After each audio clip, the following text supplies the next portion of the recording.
शिर्डीमध्ये साईबाबांच्या दर्शनासाठी सध्या साईभक्तांची मोठी गर्दी होतीये। साईबाबांच्या दर्शनासाठी आलेल्या भक्तांना मात्र आता लटकू गँगचा सामना करावा लागतोय। शिर्डीमध्ये साईभक्तांची सर्रासपणे आर्थिक लुबाडणूक सुरू आहे। ही लटकू गँग कशा पद्धतीने साईभक्तांची फसवणूक करतीये पाहूयात या रिपोर्टमधून।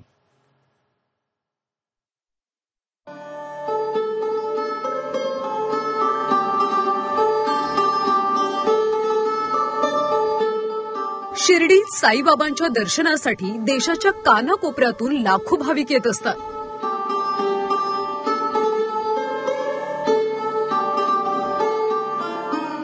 साईबाबांचं दर्शन घेऊन आशीर्वाद घ्यावेत या भावनेनं साई भक्त दूरवरून प्रवास करून साई नगरीत दाखल होतात। मात्र शिर्डीत दाखल होताच साईबाबांचं दर्शन घेण्याआधीच साई भक्तांना लटकू गँगचा सामना करावा लागतो।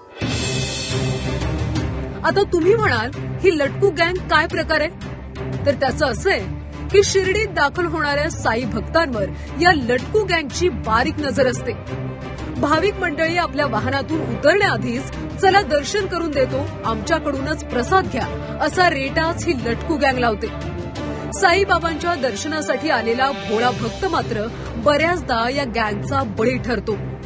साध्या साई भक्तांकडून मोठी लूट केली जाते। असे प्रकार शिर्डीत सर्रास घडताना दिसतात। पंजाबमधल्या काही साई भक्तांना यापूर्वी असाच अनुभव आला होता।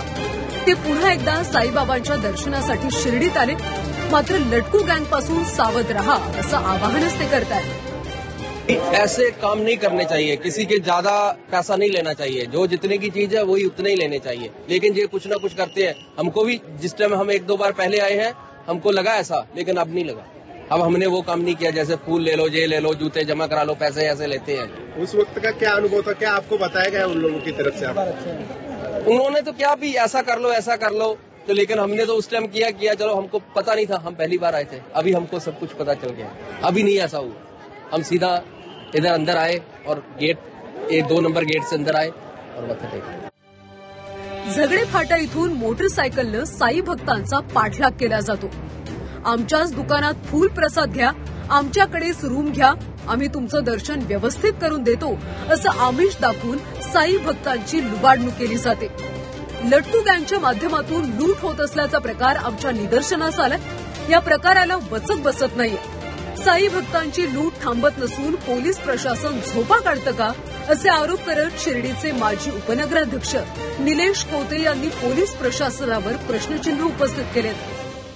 खऱ्या अर्थाने मला या ठिकाणी पोलीस यंत्रणेला जाब विचारायचा आहे, कारण या ठिकाणी मोठ्या प्रमाणात बाबांचं आंतरशाहीचे तीर्थक्षेत्र आहे। या ठिकाणी मोठमोठे साईभक्त येत असतात, यंत्रणा मोठी आहे। मग खरंच अर्थानं वाहतूक या शाखा काय करते, नेमकी झोप काढतेय का? किंवा साईबाबा संस्थांमध्ये एक पोलीस स्टेशन आहे, मग ते लोक झोप काढतायत का? कारण हे काय बसून पगार घेत आहेत का? एक प्रकारची भूमिका आमच्या ग्रामस्थांची। कारवाई करत असून कुठल्याही भूलथापांना बळी पडू नका असं आवाहन शिर्डी पोलीस ठाण्याचे उपविभागीय पोलीस अधिकारी शिरीष वमने यांनी झी24 तासच्या माध्यमातून केलं आहे।